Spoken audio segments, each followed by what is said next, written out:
In this video, I'm going to talk about why I bought the Blackmagic Pocket Cinema Camera 4K in 2021, as well as why you should definitely look into this camera if you're in the market for a cinema camera or a camera for filmmaking in around the $1,000 price point.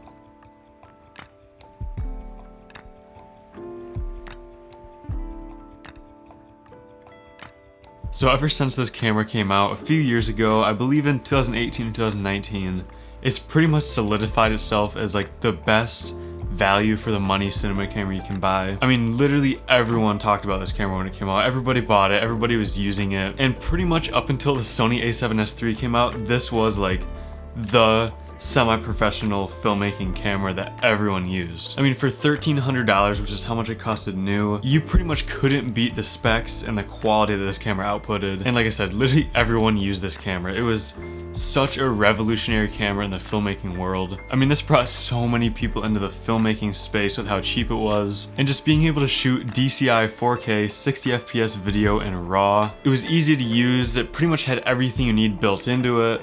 Micro Four Thirds mount, the ability for speed boosters, and pretty much unlimited adaptability. Clean HDMI output, mini XLR, a bunch of other inputs and buttons. I mean, this camera basically has all of the basics for creating films right built into it. Like, you don't need a bunch of extra stuff to get into filming. You really just need a lens and an SD card minimum, which with some other cameras in this price range, like the Z cams, you can't do that. They don't even have monitors built into them. They don't have any handles or anything, so you have to add a side handle or a top handle to it.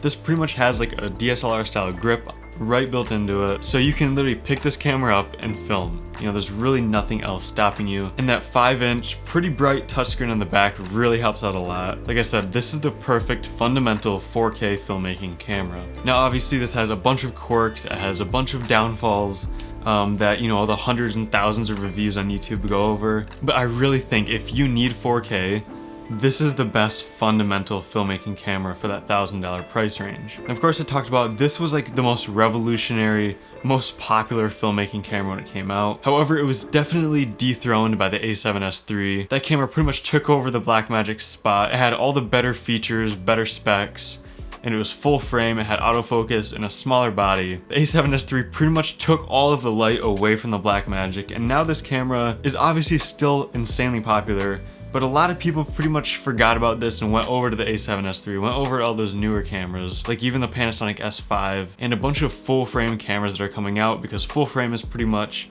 the new norm. It's the new popular thing that everybody wants to move to. And so because of that, prices on the used Blackmagic 4Ks have been dropping. I wouldn't say they're dropping steadily, but they're definitely on a downward trend, which is great for new buyers looking to get into this system. And so that being said, you can buy a Blackmagic Pocket Camera 4K for around $1,000, sometimes even less. This is just such an amazing ecosystem to get into, and it really is everything you need to get into raw filmmaking, and you can really practice with color grading, color correcting, shooting in RAW, you know, really everything you need to get into filmmaking or even professional filmmaking. There's a lot of professional sets that use the Blackmagic 4K. So there's just such a huge amount of room to grow into this camera with. So the main cameras that compete with this in this price range would be like the Zcam E2C, as well as like the Sony cameras, the Sony mirrorless cameras, like the Sony a6400 or a6500. Now, all three of those are fantastic options, and I'd really recommend all three of them depending on what you do. You know, the Sony mirrorless cameras are amazing for vlogging, for recording yourself. I'm using an a6400 right now, and I really would 100% prefer the a6400 for this type of film that I'm doing right now versus this camera or a Zcam E2C. You know, I would much rather have the Sony for this.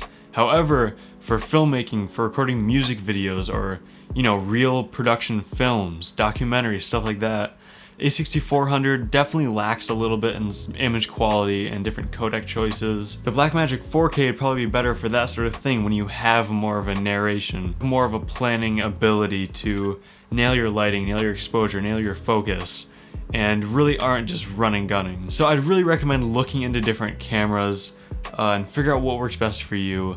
But if you're getting into filmmaking and you have around $1,000 budget, I would really recommend looking into this camera. And that's really why I bought it. You know, I love using my Sony a6400 for a lot of my stuff. I also have a Sony FS7 that I use for almost all of my, you know, music videos and my corporate work and stuff like that. But the Blackmagic 4K is pretty much right in the middle of those two. It's so much smaller than the FS7. However, it records much better image quality than the A6400, so it's right in that middle area, and I really love using it for a lot of my stuff, so that's why I'd recommend checking this out in 2021. It's definitely not a forgotten camera. There's still a lot of uses for it, and even though it's pretty much been dethroned by the A7S III for like the king of filmmaking cameras, this is still an awesome budget option in 2021. So that wraps this video up. Thank you so much for watching. Definitely go down and hit the like button and subscribe to my channel if you're interested in more videos like this in the future, as well as more videos about the Blackmagic Pocket 4K. But besides that, that's it for me. Thank you so much for watching. I'll see you in the next video.